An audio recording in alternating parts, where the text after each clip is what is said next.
First crush episode 11. Hi friends, welcome to our channel Madhu Telugu stories. Friends, ఎవరైనా మన ఛానల్ని కొత్తగా చూస్తున్నట్లయితే వెంటనే సబ్స్క్రైబ్ చేసుకొని ఈ వీడియోని లైక్ చేసి షేర్ చేయండి. సో ఇంకా వీడియోలోకి వెళదాం. విజిత, వినీల్ ఐసీయూలోకి వెళ్లేప్పటికీ వెంకటరాజు గారు స్పృహలోకొచ్చారు. ప్రక్కనే డాక్టర్, నర్స్ రీడింగ్స్ చెక్ చేస్తున్నారు. అలాగే కొన్ని మందులు ఇంట్రావీనస్లో ఎక్కిస్తున్నారు నొప్పి తెలియకుండా ఉండేందుకు. మాధవి భర్తతో చిన్నగా ఏదో చెపుతోంది. అప్పుడే విజిత, వినీల్ ఆయన దగ్గరికి వెళ్లారు. వారిద్దరిని చూసి పలకరింపుగా నవ్వాడు రాజుగారు. అప్పటివరకు ఉగ్గబట్టుకున్న ఏడుపు విజిత నుంచి పొంగుకొచ్చింది. వస్తున్న కన్నీళ్లకు కొంగు అడ్డు పెట్టుకుంది. విజ్జీ, ఏంట్రా ఇది? నేను బాగానే ఉన్నాను కదరా, ఎందుకు ఏడుస్తున్నావు అని అడిగాడు ఆయన. మాధవి కూడా కన్నీళ్లను ఆపుకొని ఉంది. విజితను దగ్గరికి తీసుకొని ఊరుకోరా అమ్మలూ అంది. చాలా థాంక్స్ వినీల్, మాధవి అంతా చెప్పింది అన్నారు రాజుగారు. అయ్యో, ఇప్పుడవన్నీ ఎందుకు సర్, మీరు కోలుకున్నారు, అది చాలు అన్నాడు వినీల్. ఇక అప్పుడే డాక్టర్ విజితకి సైగ చేశాడు, ఎక్కువ మాట్లాడకండి అని. దాంతో ఓకే అని. సరే డాడీ, రెస్ట్ తీసుకోండి, మేము ఇక్కడే ఉంటాము. వినీల్ ఇక్కడే ఉంటాడు మాకు తోడుగా. పొద్దున్న వస్తాము. ఇప్పుడు మాట్లాడితే మీకు ఇబ్బంది అవుతుంది అని చెప్పి తల్లిని, వినీల్ని తీసుకుని బయటకు నడిచింది. ఆ ఫ్లోర్లో విఐపీలకు కేటాయించే రూమ్స్ ఉన్నాయి. ఐసీయూలో ఉన్న పేషెంట్కు తోడుగా ఉండేందుకు విఐపీ రూమ్స్ ఉన్నాయి. ఆ రోజు విఐపీ పేషెంట్ ఒక్క రాజుగారు కాబట్టి ఆ ఫ్లోర్ అంతా ఖాళీగా ఉంది. ఒక రూమ్ విజిత వాళ్లకు, మరో రూమ్ వినీల్కి కేటాయించారు. అప్పటికే టైం 12 కావడంతో అందరూ అలసిపోయి ఉన్నారు. విజిత, మాధవి తమ రూంలోకి వెళ్లారు పడుకునేందుకు. అక్కడంతా ఖాళీగానే ఉండటంతో ఓ పెద్ద సోఫాలో కూర్చున్నాడు వినీల్ తన ల్యాప్టాప్ పెట్టుకుని. అతనికి రాత్రి మేలుకోవడం అలవాటే. తను సబ్మిట్ చేసిన ప్రాజెక్ట్ మీద మెయిల్స్ చూస్తున్నాడు. కొన్ని చేంజ్ రిక్వెస్ట్లు ఉన్నాయి కోడింగ్లో, అవి సరి చేస్తూ కూర్చున్నాడు. అక్కడే కాఫీ వెండింగ్ మెషిన్ ఉండటంతో అబ్బా గ్రేట్ అనుకుంటూ కాఫీ పట్టుకుంటున్నాడు. వెనుకనే విజిత కూడా నిలబడి ఉంది. నాకు కూడా ఇవ్వు అంది. ఆ మాట విని వెనుకకి తిరిగాడు. హే, ఇంకా నువ్వు పడుకోలేదా అన్నాడు వినీల్. లేదు వినీల్, కొంచెం టెన్స్గా ఉంది అంది విజిత. అబ్బా ఎందుకంత అన్నాడు. డాడీ ఓకేనే కదా అంది. అంతా ఓకే అయితే మీ నాన్నగారు రేపు డిశ్చార్జ్ అయి ఇంటికి వచ్చేస్తారు. జరిగినదానికి కొంత బాధ ఉంటుంది, తప్పదు.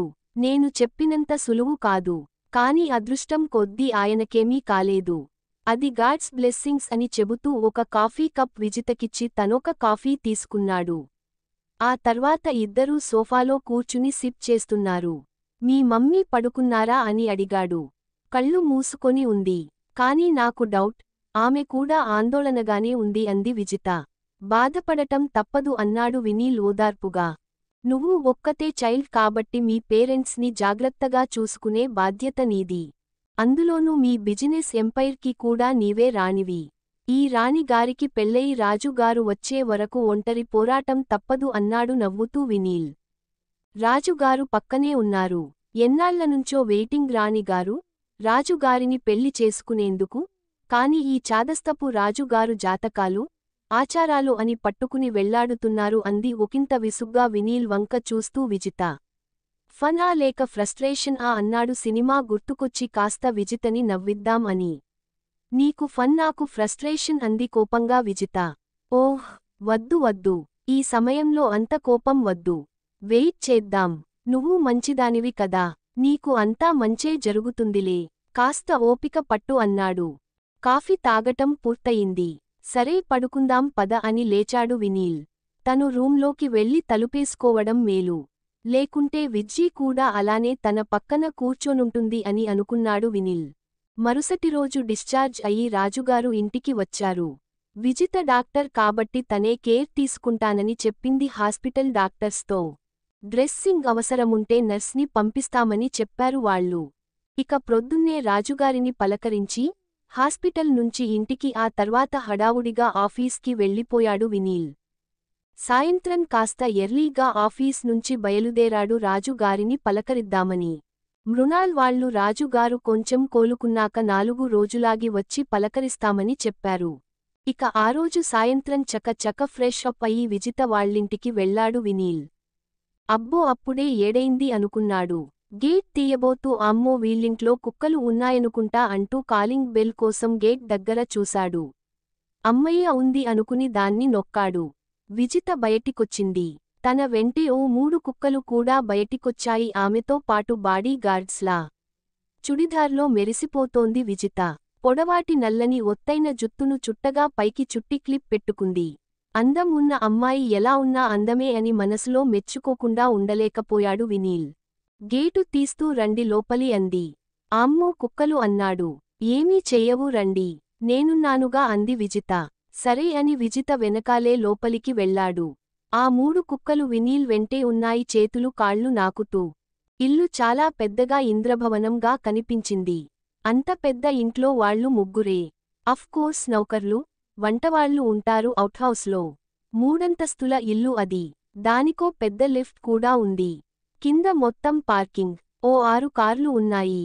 మొదటి అంతస్తులో రాజుగారు మీటింగ్ హాల్ మరియు ఆఫీస్. 2వ అంతస్తులో రాజుగారు ఆయన భార్య, 3వ అంతస్తులో విజిత ఉంటారు. అంత పెద్ద ఇల్లు చూసి నేను డెఫినిట్గా ఈ అమ్మాయికి సూట్ కాను అని మరోమారు డిసైడ్ చేసుకున్నాడు వినీల్. ఇక అప్పుడే ఇవాళ మా ఇంట్లోనే మీకు భోజనం అంది విజిత.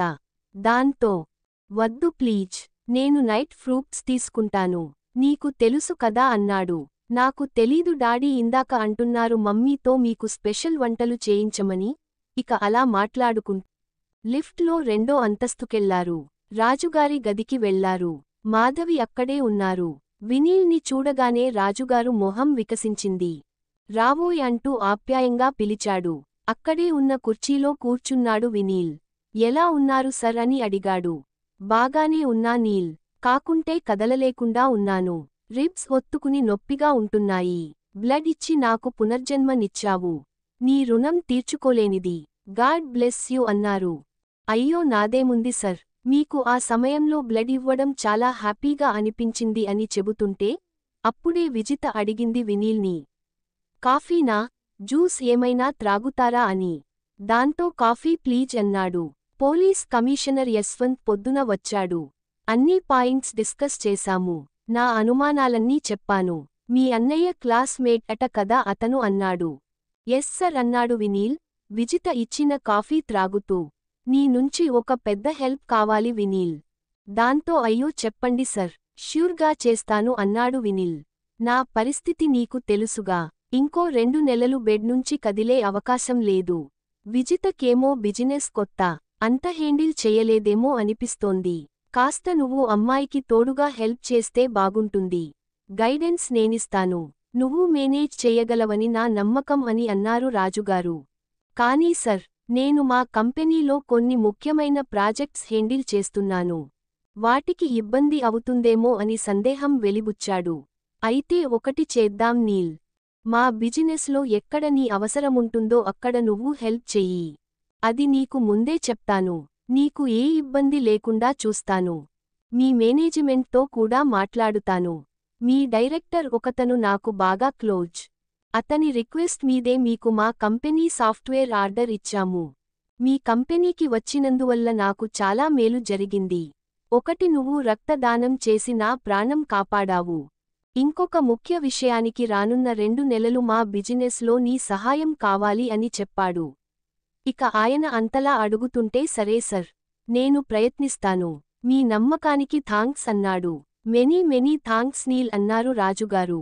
ఆయనకు కొండంత భారం దింపినట్లయింది.